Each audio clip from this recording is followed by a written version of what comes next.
thundering comes on blackest steed, with slackened bit and hoofs of speed.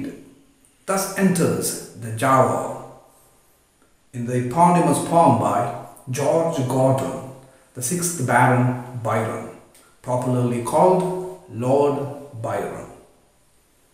Now, before entering into the text, let us know what is this Giaour. Giaour is the spelling. The word comes from the Turkish Giaour, which is equivalent to Arabic word kafir, which suggests a non-believer or infidel. Now, when coming to the Turkish point of view, with the long interaction or rather confrontation with the European countries from the very old times, like those of the Crusades, the word Giaour, which became Giaour, suggests none other than Christians. So this poem is titled Giaour, presenting a Christian as a non-believer. So the poem, the poem that tells a story, a fragment poem though it is, it tells a story portraying, it's written by an English poet. Basically, he is also a Christian, but the hero or the protagonist is presented as a non-believer. So it is not as simple as the tale that it tells. So before moving into the complications of the text, into the depth of the text, into a critical analysis, let us know about the basic plot, basic action of the text. Now this poem was written in 1830. And it is based on Byron's own experience in the Eastern Mediterranean countries he visited during the years 1809 to 1811. And in this poem, he includes a lot of his experiences, his readings and encounters with the people around in Constantinople and other places in Greece, where he went and fought for its independence and in which he died in 1824. So there was a freedom struggle in Greece, an independence movement which began in 1821, and they achieved the independence only in 1828. And Byron unfortunately was not alive to see that particular day. He died in the battle somewhere in 1824. And that Greece, the same Greece, comes the background. It is the background for the events of the story, or rather the poem, the Giaour. Now let us move into the story part, the content. In the first part, in the first section, you may call it so, in the beginning, however, Byron describes the plight of Greece. He compares the present day Greece to the past classical days of glory. അപ്പോൾ ആ പുരാതന classical period യൂറോപ്പിന് മൊത്തം വെളിച്ചം നൽകിയ, അവർക്ക് വഴിയൊരുക്കി, അവർക്ക് എല്ലാ രീതിയിലും ബുദ്ധിപരമായിട്ടും ബൗദ്ധികമായും ഭൗതികമായും അവരെ നയിച്ച ഒരു സ്രോതസ്സായിരുന്നു ഗ്രീസ്. അപ്പോൾ അങ്ങനെയുള്ള ഒരു മഹത്തായ ഭൂമിക അല്ലെങ്കിൽ ആ ഒരു സ്ഥലം Greece, Ottoman empire, Turkish empire, basically Muslim empire, അവരുടെ കീഴിൽ വന്ന ഒരു സമയമായിരുന്നു. അപ്പോൾ അതിനെതിരെയാണ് ഈ സമരം ഉണ്ടാവുകയും ഒരു റെസിസ്റ്റൻസ് മൂവ്മെൻറ്റ് ഉണ്ടാവുകയും അതിൽ ബൈറൺ പങ്കെടുക്കുകയും ആ രാജ്യത്തിൻ്റെ ഫ്രീഡത്തിന് വേണ്ടി, സ്വാതന്ത്ര്യത്തിന് വേണ്ടി പങ്കെടുക്കുകയും കൊല്ലപ്പെടുകയും ചെയ്തു. അപ്പോൾ ആ ഗ്രീസിൻ്റെ ആ ഒരു പഴമയും അല്ലെങ്കിൽ ഗതകാല ആ ഒരു പ്രൗഢിയും ആധുനിക കാല അധപ്പതനത്തെയും കൂടി ഒരു ചിത്രം നൽകുന്നുണ്ട്. അതിൽ കവി വിലപിക്കുന്നുണ്ട്. You can find a very sad resonances from the poet or from the narrator. Okay, now that is how it begins, and after that you will find that throughout the poem is in the form of different fragments. Some are incomplete, and these fragments are presented from various points of view. ചിലപ്പോൾ ഈ കഥ പറയുന്നത് ഒരു മുസ്ലിം ഫിഷർമാനായിരിക്കും, ഒരു മുക്കുവനായിരിക്കും, മറ്റു ചിലപ്പോൾ ഒരു Venetian യാത്രക്കാരനായിരിക്കും. അപ്പോൾ അവരുടെ കാഴ്ചപ്പാടിൽ നിന്നും നമുക്ക് കൂടുതൽ ഇതിലേക്ക് ഒരു ഇൻസൈറ്റ് കിട്ടും, ഒരു ഉൾക്കാഴ്ച കിട്ടും. അതോടൊപ്പം തന്നെ അവരുടെ versions, U can find the different kind of interpretation from these viewpoints. For example, a Venetian, when he sees the Giaour, he is riding on a horse, the blackest steed, as I told before. He is really admired, or rather he is really proud of seeing the Christian crest. കുലീനമായ തല ഉയർന്ന ശിരസോടുകൂടി ആ Christian ശിരസ് ഇങ്ങനെ പോകുന്നതിൻ്റെ ഒരു സന്തോഷമായിട്ടുണ്ട്. അതേസമയം തന്നെ ഇയാളെ കാണുന്ന ഒരു മുക്കുവനായിട്ടുള്ള ഒരു മുസ്ലിമായിട്ടുള്ള മുക്കുവൻ പറയുന്നത് ഐ ലോട്ട് ദൈ റേസ് എന്നാണ്, നിന്റെ വംശത്തെ ഞാൻ വെറുക്കുന്നു, അത്ര നീചനാണ് നീ എന്നാണ് പറയുന്നത്. അപ്പോൾ ഇതിലൂടെ നമുക്ക് കാണാൻ പറ്റും എങ്ങനെയാണ് ഒരു കഥാപാത്രത്തെ പലരും പലതരത്തിൽ വ്യാഖ്യാനിക്കുന്നത്. ഓക്കെ, അപ്പോൾ ആ രീതിയിൽ പല പല സെക്ഷൻസ് ആയിട്ട്, അതാണ് ഫ്രാഗ്മെന്റ് പോയിന്റ്സ് എന്ന് പറയുന്നത്. They are different. A story told, it's A narrative point. It's a story told in different fragments. Some are incomplete. And I പറഞ്ഞ incomplete ആയിട്ട് ഇടയ്ക്ക് നിർത്തുകയാണ്. It's an artistry, a very successful and very captivating kind of writing poetry. It attracts a reader to the story, to the plot. It gives authenticity to the story, and moreover, it triggers our eagerness. And so, the Giaour, a fragment of a Turkish tale, that is the full title. ആ കവിത ഇങ്ങനെ പലരുടെ രീതിയിൽ നിന്നുമുള്ള വ്യാഖ്യാനത്തിലൂടെ പലതരത്തിലുള്ള ഒരേ ഈവൻറ്റിൻ്റെ പലതരത്തിലുള്ള ഭാഗങ്ങളുടെ വ്യാഖ്യാനങ്ങളിലൂടെ അല്ലെങ്കിൽ ഡിസ്ക്രിപ്ഷനിലൂടെ കഥ മുന്നോട്ട് വന്ന് നമ്മുടെ മുമ്പിൽ വിരിയുകയാണ്. And what is the content of the story or the plot? So there are three major characters. One is Hassan. You can call him a chieftain. It happens in the events happen in a Greek island. ഒരു Grecian ഐലൻഡിലാണ്, ഗ്രീക്കിലെ ഒരു ദ്വീപിലാണ്. Greek ധാരാളം ദ്വീപുകളുള്ള സ്ഥലമാണ് അറിയാം, Greece. അപ്പോൾ അങ്ങനെയുള്ള ഒരു Greek ദ്വീപിലാണ് ഈ സംഭവം നടക്കുന്നത്. And there is Hassan who is a chieftain. So ഒരു ചെറിയൊരു സുൽത്താൻ belongs to a larger area. Sultan. He is a king, equivalent to king, but he is not a king, but a local chieftain, you may call him. And he has a harem. And there is a beautiful Laila, Laila, one of the precious women of Hassan. And there is also this Giaour, who is associated with the court of Hassan. And the thing happens is that Laila falls for the Giaour. ഈ non-believer, അവിശ്വാസിയെ, ഈ അന്തപുരത്തിലെ സ്ത്രീയായിട്ടുള്ള ഹാരം എന്ന് വെച്ച് കഴിഞ്ഞാൽ അന്തപുരമാണ്. ഈ പഴയ സുൽത്താൻമാർക്കൊക്കെ അന്തപുരവും അവിടെ ധാരാളം സ്ത്രീകളൊക്കെ ഉണ്ടാവും. അപ്പോൾ അതിൽ ഏറ്റവും സുന്ദരിയായിട്ടുള്ള ഈ ലൈല എന്ന് പറയുന്ന സ്ത്രീ ഈ ജവർ, ഈ അവിശ്വാസിയെ സ്നേഹിക്കുകയും അത് കണ്ടുപിടിച്ച ഹസൻ ഈ ലൈലയെ അവിടുത്തെ ശിക്ഷാ രീതി അനുസരിച്ച്, it's a custom which is underlined by Byron on the basis of his visits. അപ്പോൾ അതൊരു സത്യമാണ്, അങ്ങനത്തെ ഒരു ശിക്ഷ ഉണ്ടായിരുന്നു. So this Laila was soon into a sack and was drowned. ഒരു ചാക്കിൽ തുന്നി കെട്ടിയിട്ട് ചാക്ക് കടലിൽ കൊണ്ട് നിക്ഷേപിച്ച് അങ്ങനെ ലൈലയെ കൊന്നു കളഞ്ഞു ഹസൻ. അപ്പോൾ ഇതിൽ പ്രതിഷേധിച്ചുകൊണ്ട് നമ്മുടെ നായകനായിട്ടുള്ള ജവർ ഈസ് അൺനെയിംഡ്. അയാളുടെ പേര് പറയുന്നേ ഇല്ല ഈ കവിതയ്ക്കകത്ത്, ഒരിടത്തും അയാളുടെ പേര് പറയുന്നില്ല.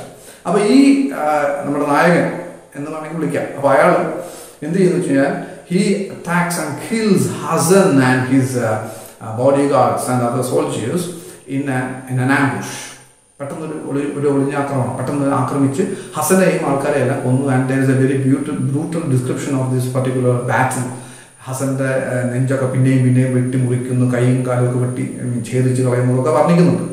അപ്പോൾ അങ്ങനെയുള്ള ആ ഒരു കൃത്യം നിർവഹിച്ചതിന് ശേഷം, so after killing Hassan and others in an ambush, he returns and he finds haven in a monastery, ഒരു ക്രിസ്ത്യൻ ഒരു ആശ്രമത്തിൽ അഭയം പ്രാപിക്കുക.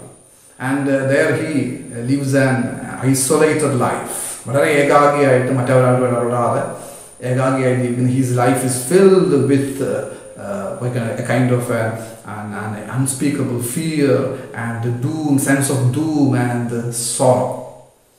ഇയാൾക്ക് ലൈല നഷ്ടപ്പെട്ടതിൽ ദുഃഖം, പ്രേമ നിരാശ, ആ പ്രേമ നൈരാശ്യത്തിൻ്റെ ദുഃഖം ഒരിടത്ത് നിൽക്കുന്നു. ഇപ്പുറത്ത് അയാൾ he's continuously haunted by the visions of the severed hand of Hassan. ഹസൻ്റെ ഇയാൾ മുറിച്ച് കളഞ്ഞ കയ്യുടെ ആ ഒരു മുറിഞ്ഞ് കിടക്കുന്ന കയ്യുടെ ആ ഒരു ചിത്രം ഇയാളെ വേട്ടയാടുന്നു. ലൈലയുടെ മുഖം വേട്ടയാടുന്നു. ഈ രണ്ട് ചിന്ത, ഈ രണ്ട് ധ്രുവങ്ങൾ കിടന്ന് ഉലയുകയാണ് ഈ ഹസൻ.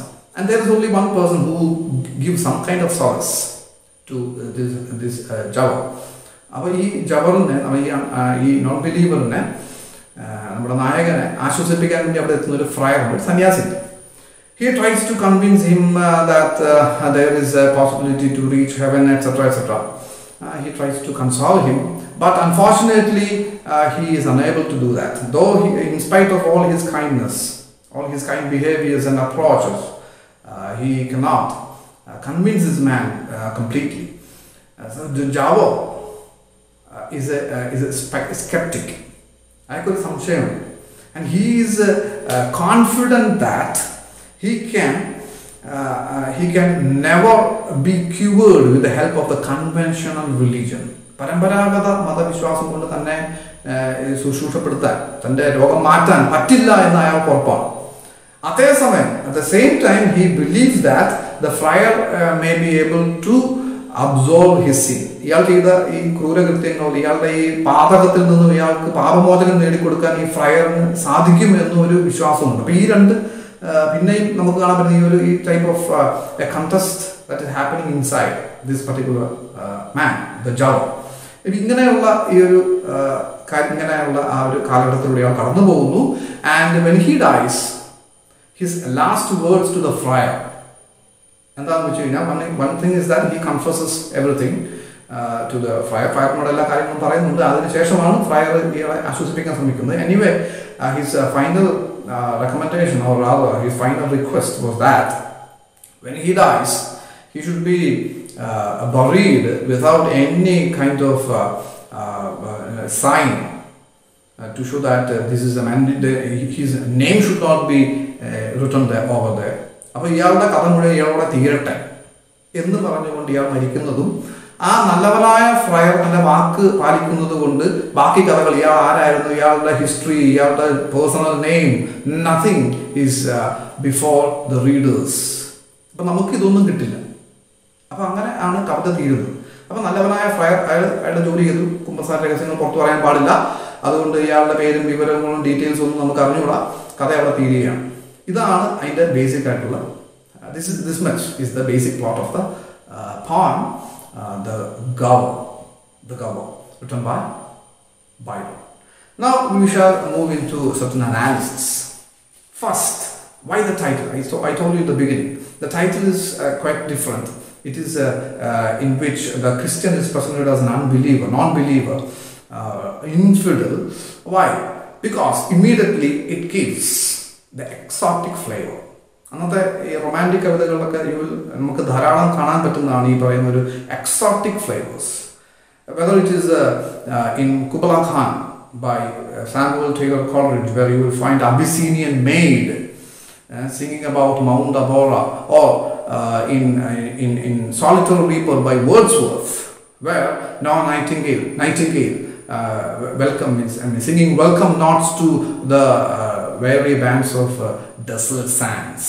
അല്ലേ? അപ്പം അവിടെയൊക്കെ നമുക്ക് കാണാൻ പറ്റും ഈ പറഞ്ഞ കിഴക്കൻ ദേശങ്ങളോടുള്ള ഒരു താല്പര്യം നമുക്ക് കാണാൻ പറ്റും. അത് പോസ്റ്റ് കൊളോണിയൽ റീഡിങ്സിൽ വരുമ്പോഴേക്കും we will come into that in detail soon.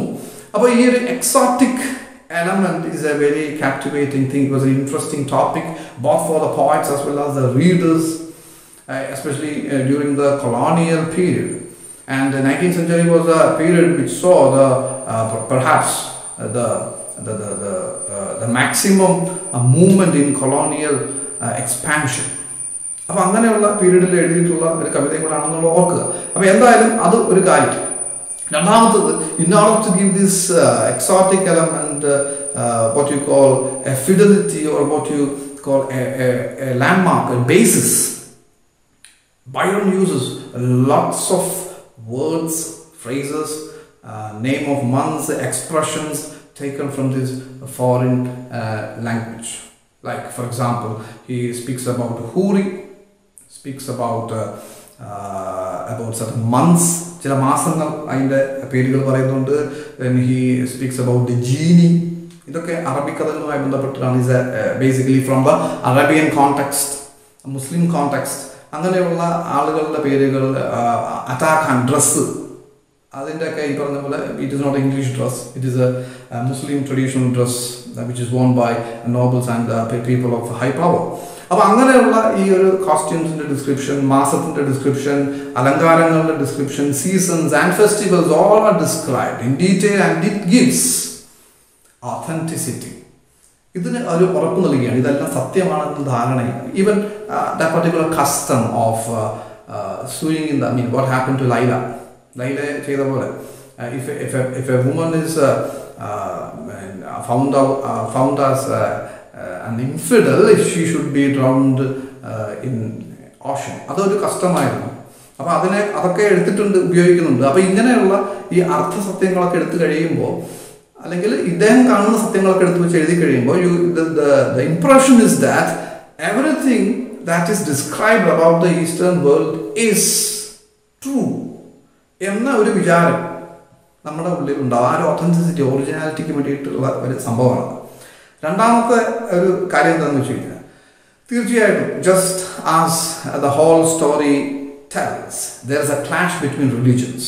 Christian, Muslim, a clash. Western world, Eastern world, Ottoman Empire and the Greek freedom fighters. Freedom fighting in വരുന്നില്ലെങ്കിലും പോലും ഈ ഒരു ക്ലാഷ് കാണാൻ പറ്റും.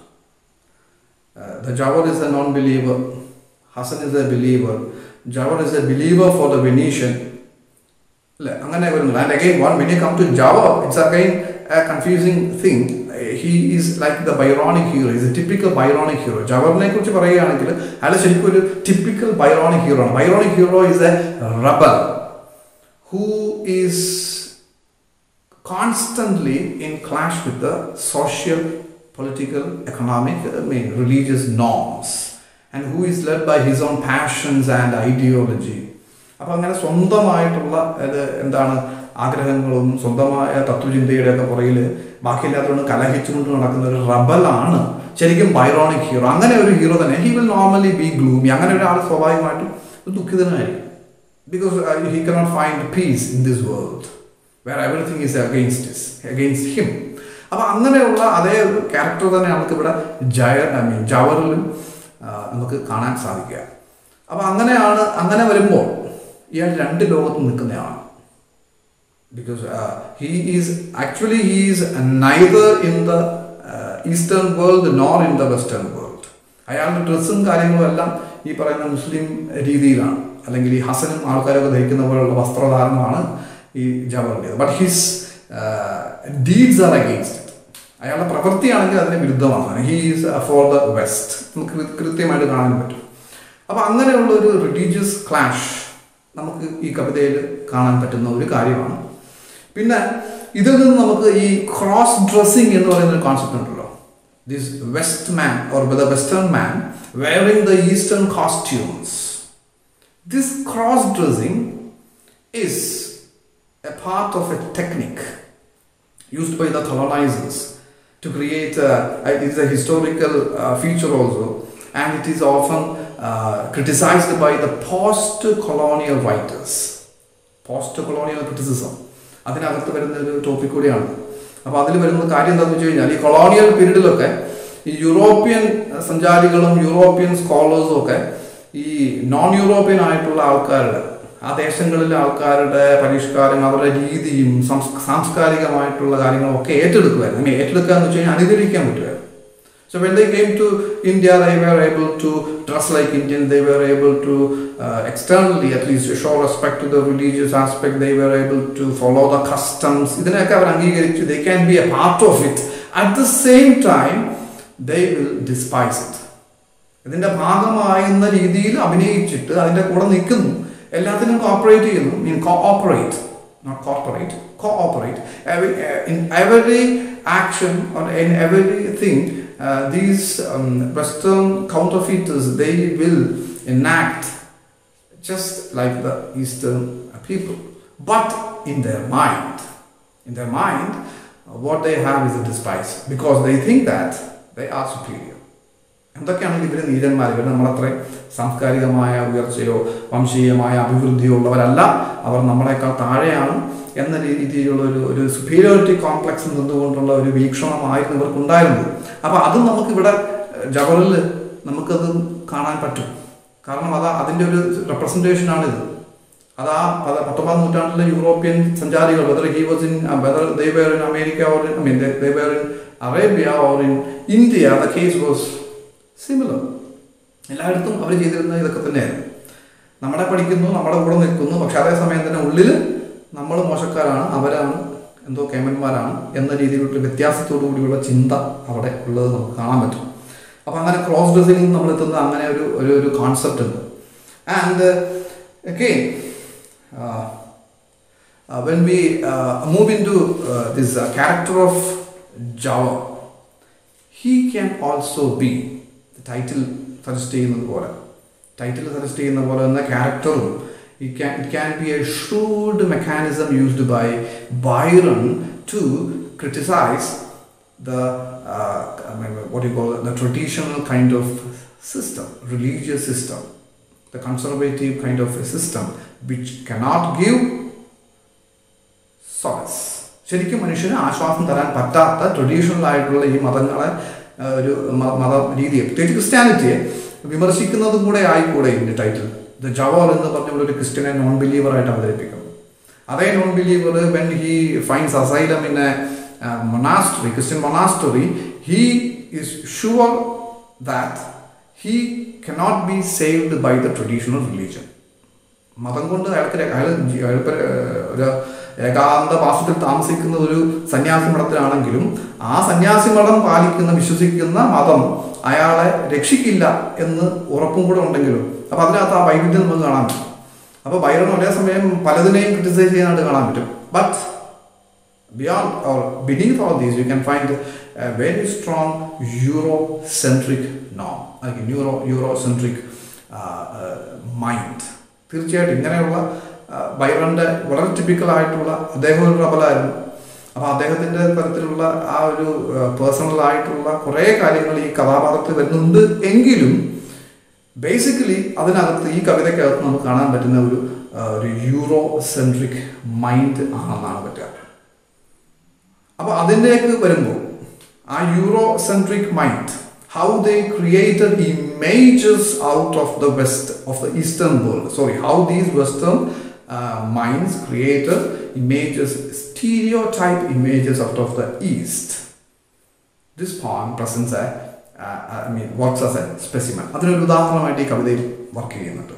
ഇപ്പോൾ ഇതിനകത്ത് ഹസൻ നല്ല ഒന്നാം തരം ഒരു സ്റ്റീരിയോടൈപ്പാണ്. He is a representation not only of the Muslim religion but also of the complete Eastern world.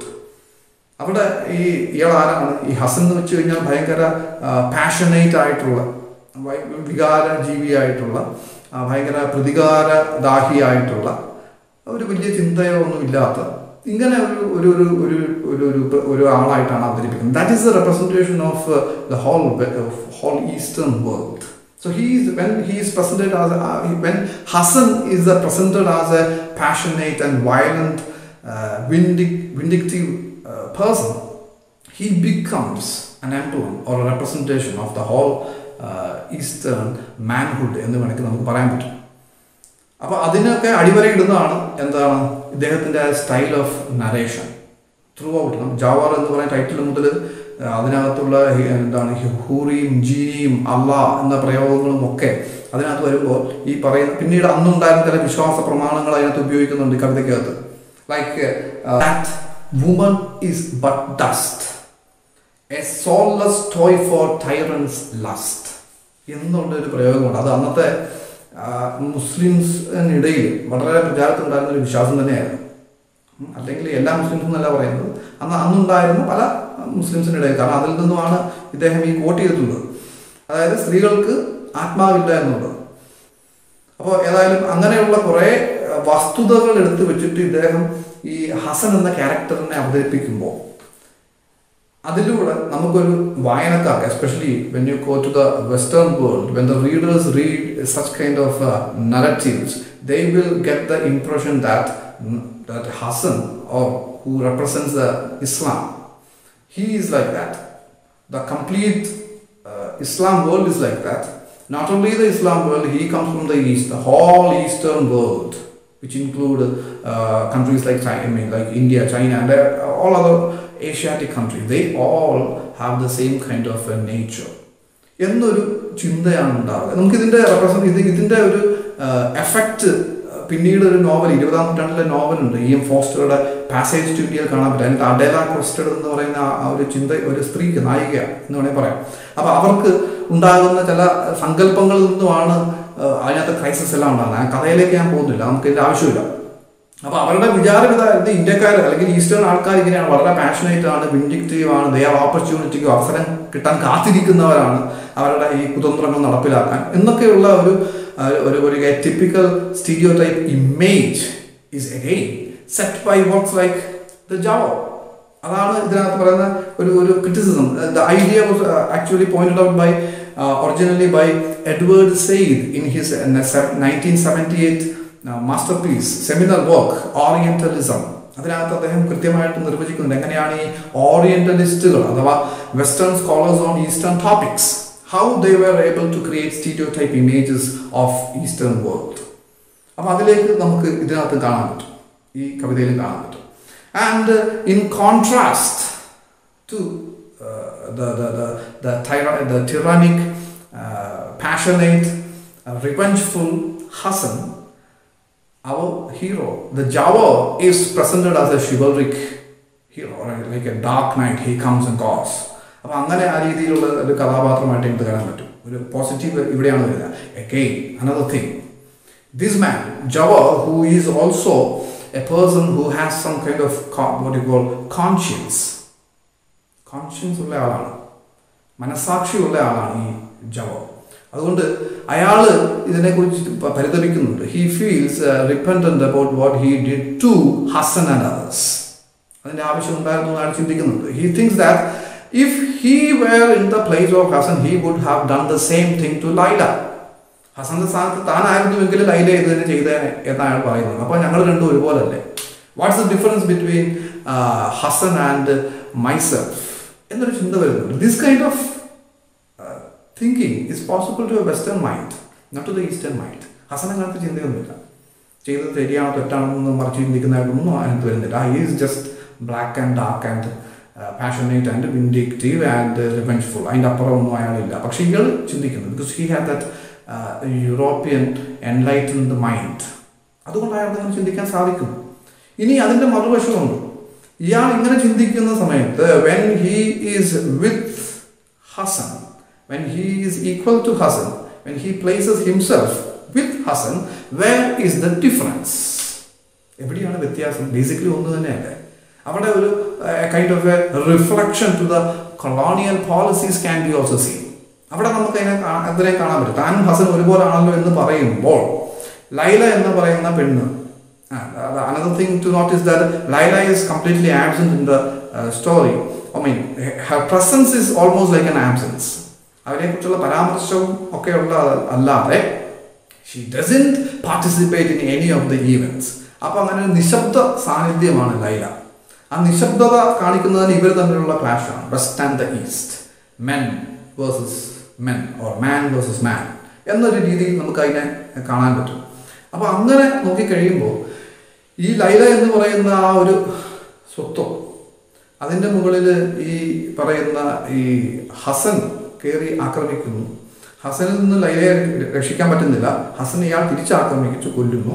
അപ്പോൾ ഈ ഹസൻ ചെയ്തതും ഇയാൾ ചെയ്തതും ഒന്നാകുമെങ്കിൽ what westerners now trying to prevent, ഗ്രീസിനെ രക്ഷിക്കാൻ വേണ്ടി പാശ്ചാത്യ ലോകം ഒരുമിച്ച് ചേർന്നിട്ട് ഒട്ടോമൻ തുർക്കികൾക്കെതിരെ പടപൊരുതുമ്പോൾ 1800-കളിൽ ബൈറൺ എഴുതുന്ന സമയത്ത് അന്ന് പടപൊരുതൽ തുടങ്ങിയിട്ടില്ല, കുറച്ച് കഴിയുമ്പോഴാണ്. എന്നിരുന്നാലും അങ്ങനെ ഒരു ചിന്ത ഉണ്ടാകുന്ന സമയത്ത് അവർ എന്താണോ ഈസ്റ്റേൺ വേൾഡ് അല്ലെങ്കിൽ ഒട്ടോമൻ തുർക്കികൾ എന്താ ഗ്രീസിനോട് ചെയ്തത് അത് തന്നെ അല്ലേ ഞങ്ങളും എന്ന് വെച്ച് കഴിഞ്ഞാൽ ഞങ്ങൾ ഈ പാശ്ചാത്യ ശക്തികളും ഈ പൗരസ്ത്യ ദേശങ്ങളോട് ചെയ്യുന്നത്, ഇന്ത്യയോടും ചൈനയോടും അല്ലെങ്കിൽ ഇറാനോടും, അവിടെയൊക്കെ നമ്മൾ ചെയ്യുന്നത് ഇത് തന്നെയല്ലേ.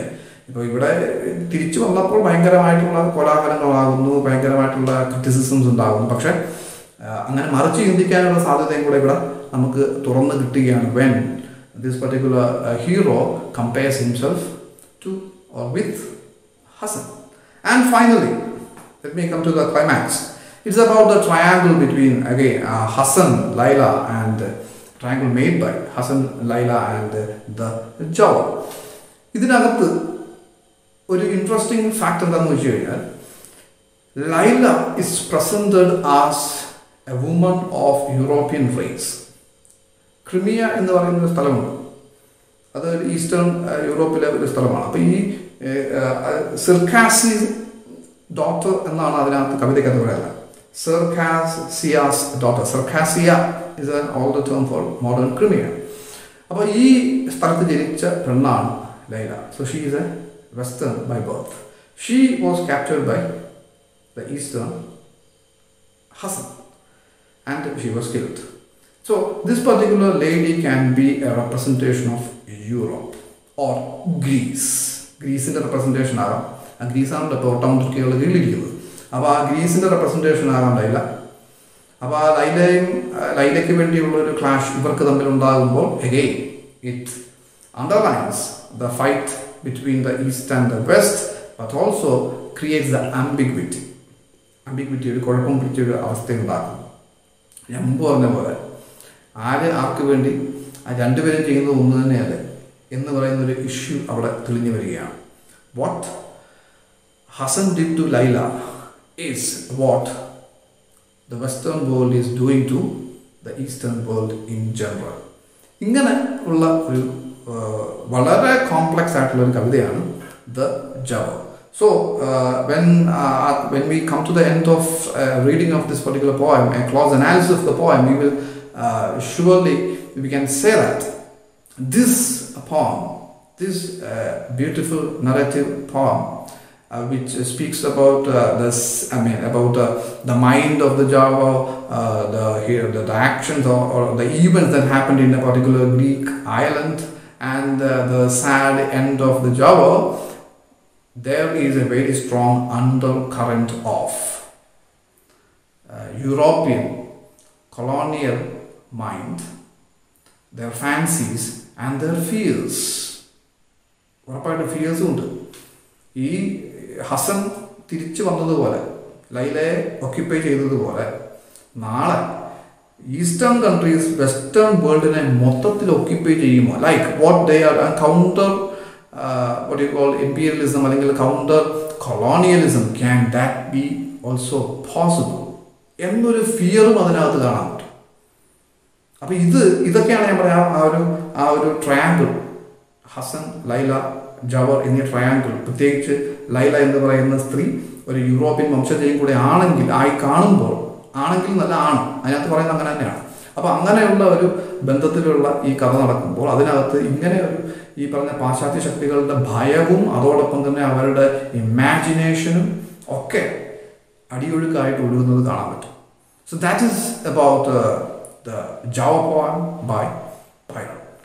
So see you again with another video. Bye bye.